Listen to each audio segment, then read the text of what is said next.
In the 1960s, the civil rights movement faced a critical challenge. Decades of activism, protests, and legal battles had drawn national attention to the fight for racial equality, but discrimination was still deeply embedded in American society. Despite victories in the courts, segregation and voter suppression remained widespread.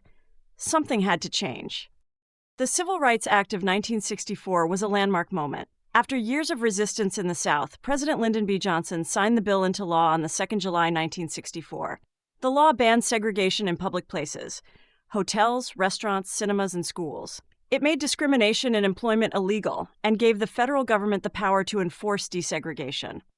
It was one of the most significant steps towards racial equality in U.S. history. But while the law tackled segregation, it didn't remove one of the biggest barriers African Americans still faced: the right to vote. That's where Freedom Summer came in. In Mississippi, fewer than 7% of Black Americans were registered to vote. Southern states used poll taxes, literacy tests, and intimidation to keep them from the ballot box.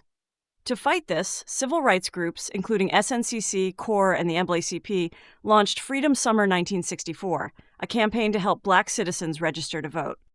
Volunteers, many of them young students from the North, traveled to Mississippi to run freedom schools and voter registration drives.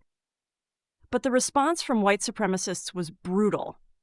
Activists were beaten, churches and homes were burned, and threats of violence were constant. The most shocking moment came on the 21st June 1964, when 3 civil rights workers, James Chaney, Andrew Goodman, and Michael Schwerner, were arrested by local police, handed over to the Ku Klux Klan, and murdered. Their bodies were found buried under an earthen dam 6 weeks later. The nation was horrified. Newspapers and television broadcasts exposed the violent racism of the Deep South. Many Americans who had ignored the civil rights movement could no longer look away.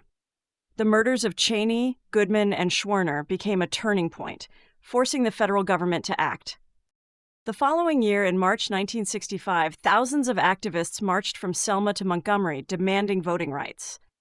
On the 7th March, they were met with shocking violence. State troopers attacked them with clubs, tear gas, and whips on what became known as Bloody Sunday. The images were broadcast worldwide, fueling outrage and increasing public support. President Johnson responded. On the 6th August 1965, he signed the Voting Rights Act into law.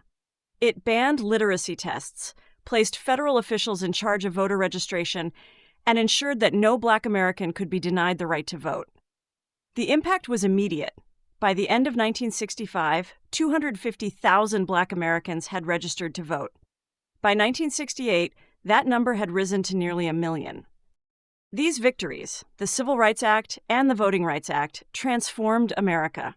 The legal foundation of segregation crumbled, and for the first time, Black Americans had real political power in the South. But the fight wasn't over. Some activists felt change was coming too slowly. Others, frustrated with ongoing racism, turned to more radical approaches. The civil rights movement was evolving, and the battle for true equality would continue. The Freedom Summer, the Civil Rights Act, and the Voting Rights Act weren't just laws and protests. They were moments that reshaped American history.